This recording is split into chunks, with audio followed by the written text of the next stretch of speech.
¿Cómo están, estimados amigos de este canal YouTube? Feliz Bicentenario.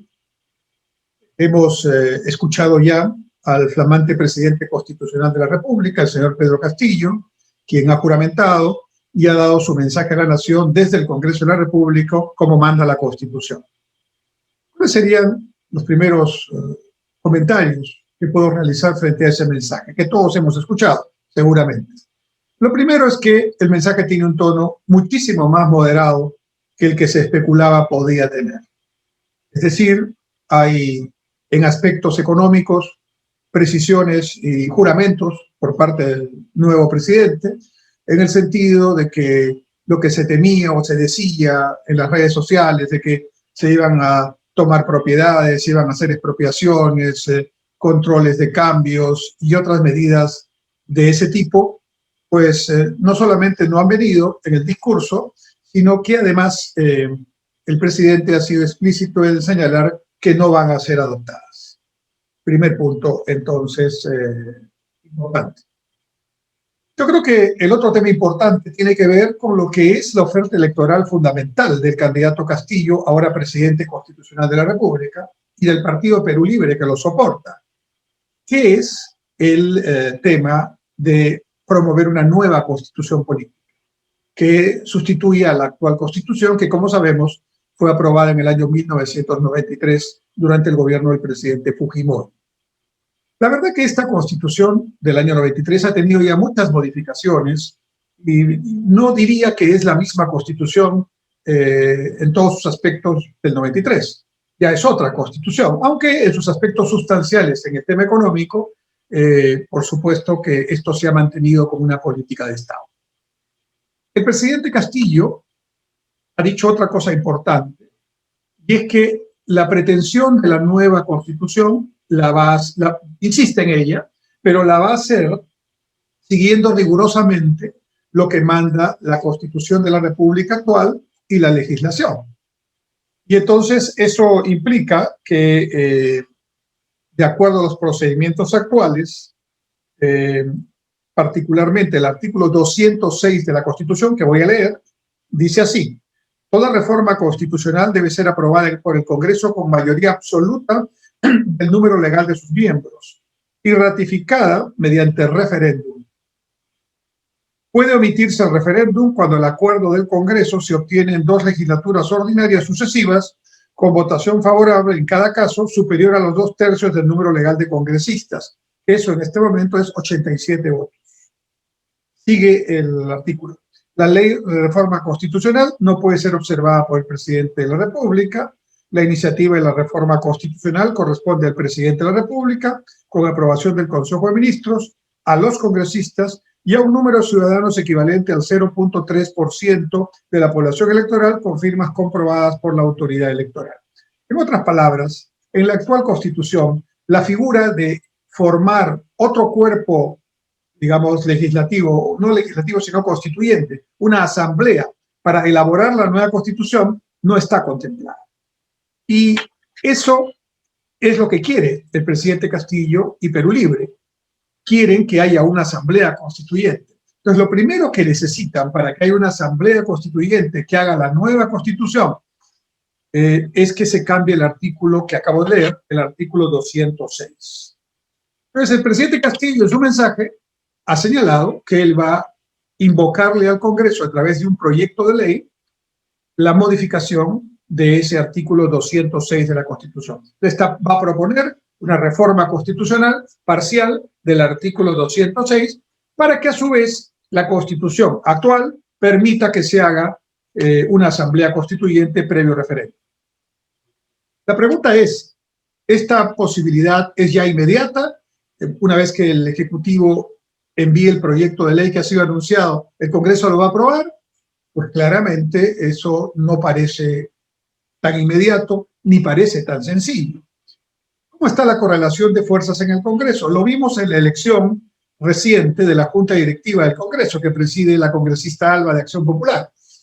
Se presentaron 3 listas, pero en realidad la lista del gobierno estaba, incluyendo a algunos otros partidos, estaba, digamos, también en carrera, pero fue, digamos, inhabilitada por un tema reglamentario, no cumplía los requisitos estrictamente que se deben cumplir y entonces no pudo presentarse. Pero los votos en blanco que se hicieron para la Junta Directiva, la elección de la Junta Directiva del Congreso, revelan más o menos cuál es el número de votos que estaría alrededor de, ¿no? Perú Libre, del partido de gobierno, y posibles aliados. No lograron más que 50 y tantos votos. Más logró la oposición, que logró 69 votos y nombró esta Junta Directiva del Congreso, más los 10 votos de Renovación Popular, que presentó una lista aparte, que es otro asunto, y que están sumando 79 votos. Entonces, ninguno de los dos bloques hacen 87 votos. Así que ninguno tiene posibilidad de hacer estos cambios sustantivos, sobre todo a nivel constitucional, porque no tiene los números de votos, el número de votos necesario. Entonces, esta va a ser una negociación bastante difícil. Y sinceramente, me atrevo a decir en las actuales condiciones, tal como veo al Congreso y tal como veo el curso de los acontecimientos, no la veo sencilla, en el sentido que de repente incluso no es posible. Y esto es un tema que, ha dicho el presidente, requerirá negociación con las bancadas, pero una especie de asamblea constituyente para rehacer todo, no solamente no parece posible por la actual correlación de fuerzas en el Parlamento, sino porque las encuestas, y varias encuestas que se han hecho en las últimas semanas, revelan que la mayoría de la población no queremos una nueva constitución, queremos que se hagan los cambios que sean necesarios para seguir mejorando, pero no queremos perder lo avanzado, sobre todo en el tema económico, y menos distraernos en temas que pudieran resentir la democracia y la libertad. En consecuencia, aún mucha gente que ha votado por el presidente Castillo cuando ocurrió la segunda vuelta electoral, pues no estaría muy dispuesta a aceptar o a aprobar esta circunstancia de cambio total de constitución. Entonces, se me ocurre que en el transcurso de los próximos meses iremos viendo cómo va este tema, que sin duda va a ser el tema desde el punto de vista político, porque el gobierno va a insistir en el asunto, el Congreso va a discutir el tema y la población también se va a expresar, todos vamos a dar una opinión. Pero lo importante es que eso que se pensaba, que empezaba ya el cambio constitucional, eso no va a ocurrir en el cortísimo plazo y veremos qué sucede. Mi impresión es que al final de cuentas tendremos seguramente algunos cambios parciales de la Constitución, pero no los que estarían pensando el Partido Perú Libre, el señor Cerrón y aún el presidente Castillo. De manera que ese es un segundo aspecto. El primero es el tono mucho más moderado de lo que algunos suponían. El segundo aspecto es el tema de esta variante estratégica para efectos de la Asamblea Constituyente deseada por Perú Libre y por el presidente Castillo. Sin embargo, el discurso, el mensaje del presidente Castillo tiene otros aspectos a destacar, con los que no podemos estar en desacuerdo. La prioridad al tema de la salud, la meta de pasar de un 16% de vacunados con 2 dosis, como estamos ahora, a un 70% a fin de año, creo que hay que apoyarla. En realidad, eso tendría que hacer cualquier gobierno que hubiera llegado. Y si lo hacen bien, y si lo hacen mejor incluso de como se está haciendo ahora, bienvenido. El cuidado de la vida y la salud no tiene color político ni ideología. De manera que en ese aspecto, en el aspecto de salud, en el aspecto preventivo que se ha dicho que va a enfatizarse, no creo que haya discusión alguna. Ojalá más bien que se produzca lo que está pensando, lo que ha anunciado el presidente. Que todos pronto estemos vacunados e inmunizados y que las nuevas variantes que puedan venir del coronavirus no nos cojan tan débiles como nos cogieron las dos variantes que hasta ahora, o las dos olas, perdón, que hasta ahora hemos sufrido. Queda, sin embargo, digamos, en el tema económico, no declarado abiertamente, pero sí queda notoriamente en la línea pequeña, ¿no es cierto?, en la palabra no exactamente dicha así, pero queda un poco la idea de que, preguntándose uno, ¿y por qué quiere cambiar la Constitución? El tema recurrente a lo largo del mensaje, lo habrán escuchado, lo pueden leer, es que el presidente Castillo y Perú Libre consideran de que no debe haber contratos ley. Contratos ley son los contratos que hace el gobierno peruano con empresas extranjeras también lo hace con empresas nacionales, pero con empresas extranjeras es el tema, para la explotación y la concesión para la explotación de recursos naturales. La minería, los hidrocarburos, el gas, etc. Entonces, ¿qué es lo que quieren hacer? Quieren cambiar ese artículo constitucional. Ese es el meollo del asunto, por medio del cual esos convenios de estabilidad durante el tiempo de la inversión no queden así y entonces el Estado pueda, según su criterio, cambiar los pactados en los contratos de acuerdo a las circunstancias. Eso sería, desde mi punto de vista, y creo que el de muchos entendidos, un gravísimo problema para la inversión, para atraer la inversión aquí, porque estaría pues, sujetando las reglas de juego que siempre deben permanecer a lo largo del periodo de maduración de una inversión, ¿no? Digo, sujetarlo al estado de ánimo, al humor del gobierno de turno, en este caso el gobierno del presidente Castillo, cuando en realidad las inversiones necesitan pues tranquilidad, necesitan estabilidad, predictibilidad, transparencia. Bueno, pero eso es para mí el tema de fondo y en este momento no lo pueden hacer porque eso está expresamente señalado en un artículo constitucional. Y, lógicamente, es algo que ha sido muy positivo porque ha permitido atraer muchas inversiones. Ahí no estamos de acuerdo con el tema de fondo veremos qué pasa, pero en su momento, si es que hay que discutir este tema, defenderemos la importancia de que haya estabilidad para los contratos con inversionistas nacionales y extranjeros. Porque si no hay inversión, no hay crecimiento, si no hay crecimiento, no hay empleo, si no hay empleo, no hay ingresos y no salimos de la pobreza. Algunos detalles ya, digamos, más puntuales, pero no menos importantes. En cuanto a algunos criterios dados en el mensaje,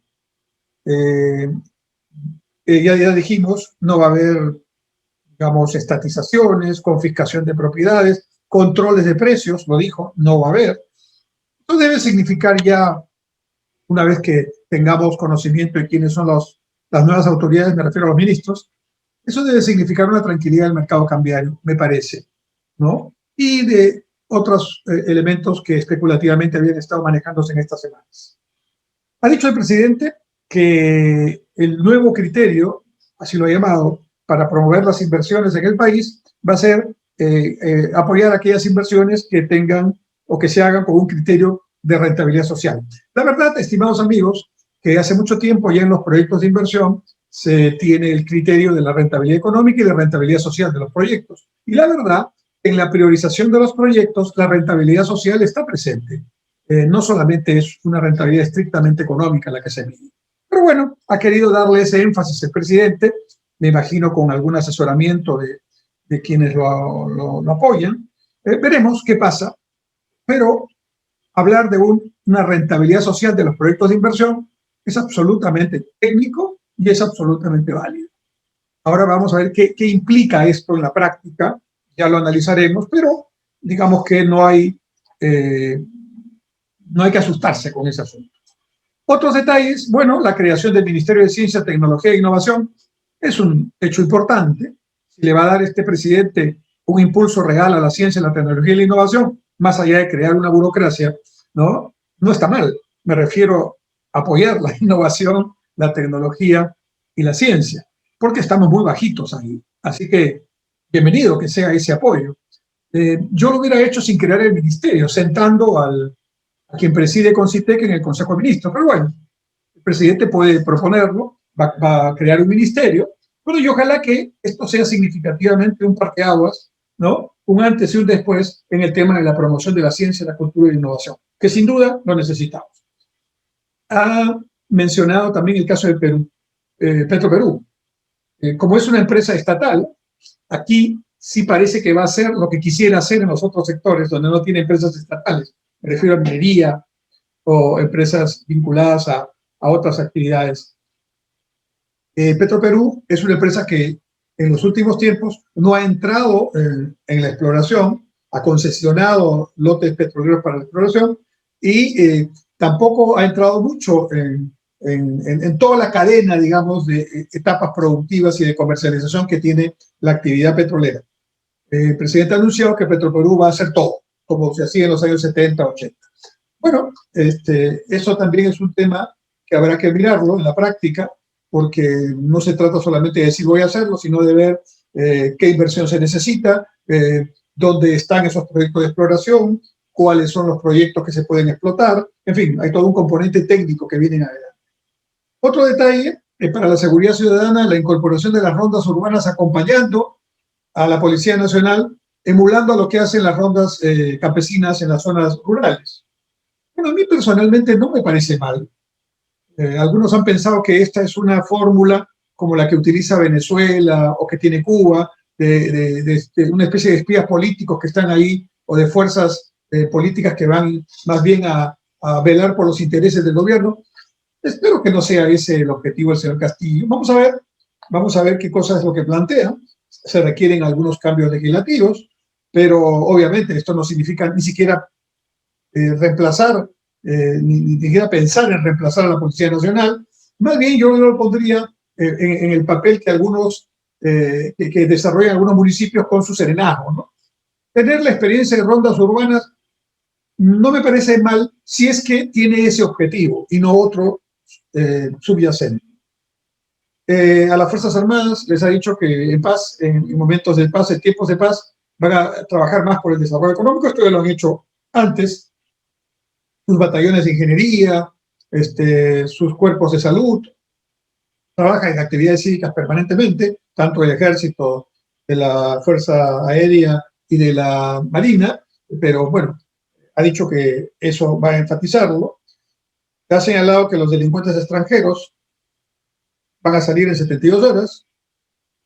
No me parece mal tampoco, si son las personas que conocemos todos los días que capturan nuestra policía y que finalmente están dando vueltas ahí y siguen haciendo sus actividades delictivas. Creo que la mayoría de la población está en desacuerdo con esa situación. Y finalmente, en el tema de infraestructura, entre otras cosas, ha planteado un tren que ha llamado el tren Inca entre Cajamarca y Puno, o sea, un tren longitudinal de la sierra y un tren longitudinal de la costa entre entre Tumbes y Tacna, que le ha denominado el tren Grau. Bueno, me parece bien como anuncios, ahora hay que hacer los estudios. Yo soy un partidario de que las líneas ferroviarias en el Perú deben multiplicarse, porque son mucho más limpias, porque impactan mucho menos en el ecosistema, porque duran 100 años, tienen 100 años de vida un tren, ¿no? Y las carreteras no tienen esas ventajas. De manera que el Perú, que por el siglo XIX y parte del siglo XX tenía una red ferrocarrilera muchísimo mayor a la que hoy tiene, ha desandado ese camino ferrocarrilero en beneficio de las carreteras, pero yo creo que eso ha sido un error histórico. Y si se quiere desarrollar estas líneas ferroviarias, pues a mí me parece bien. Ahora, hay que convertirlo eso en proyectos. Esos proyectos tienen que hacer los estudios de preinversión, los estudios de preinversión tienen que hacerse y luego desarrollar los estudios definitivos y luego hay que buscar el financiamiento. Me parece que ha señalado que será con financiamiento externo. Muy bien, ¿no? Yo diría que eso es lo central del mensaje. Hay muchas cosas más, pero yo diría que es lo central, lo que más preocupaba, ¿no? Ha habido anécdotas como, por ejemplo, el sombrero de rondero del presidente, que parece que lo va a usar siempre. Es un asunto, digamos, absolutamente de su deseo, de su decisión, ¿no? También hay el anuncio de que él no va a despachar ni va a utilizar Palacio de Gobierno. Él le llamó la casa de Pizarro, ¿no? Me imagino que el rey de España, que estaba sentado entre los invitados de honor, estaba escuchando con atención estos anuncios, ¿no? También el hecho de que el Ministerio de la Cultura se va a llamar, si entendí bien, el Ministerio de las Culturas.